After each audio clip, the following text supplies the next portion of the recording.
Hey everybody, Jamie from the Marine Doctor's YouTube channel. On to engine number 3. All right, so we got it torn down here, and this one, folks, is a smoking gun. We still got water and oil mixture in there, so we were ingesting water in through the exhaust. Look at that damage. Look at that. Scored all the way around, and up a little bit on the intake side. You can see it there. So yeah, we cut this one in time before a ring broke, fortunately. Yeah, it should be a fairly straightforward rebuild. The only caveat that I have to add is the engine has been rebuilt at one time already.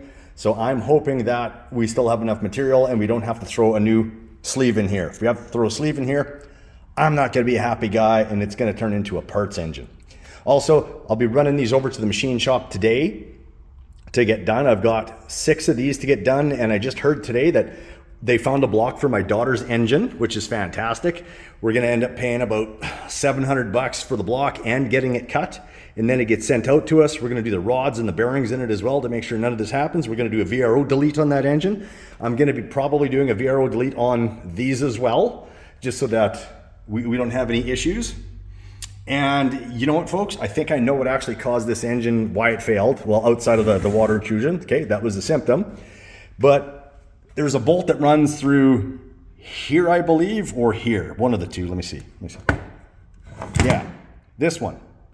That bolt wasn't in there. So easy enough for that water to want to start escaping across in this general area here, right? So when you guys are doing rebuilds and whatnot, it's very important to get all the bolts back in. If you miss some of the bolts, you could end up like this. Again, let's take another look at that.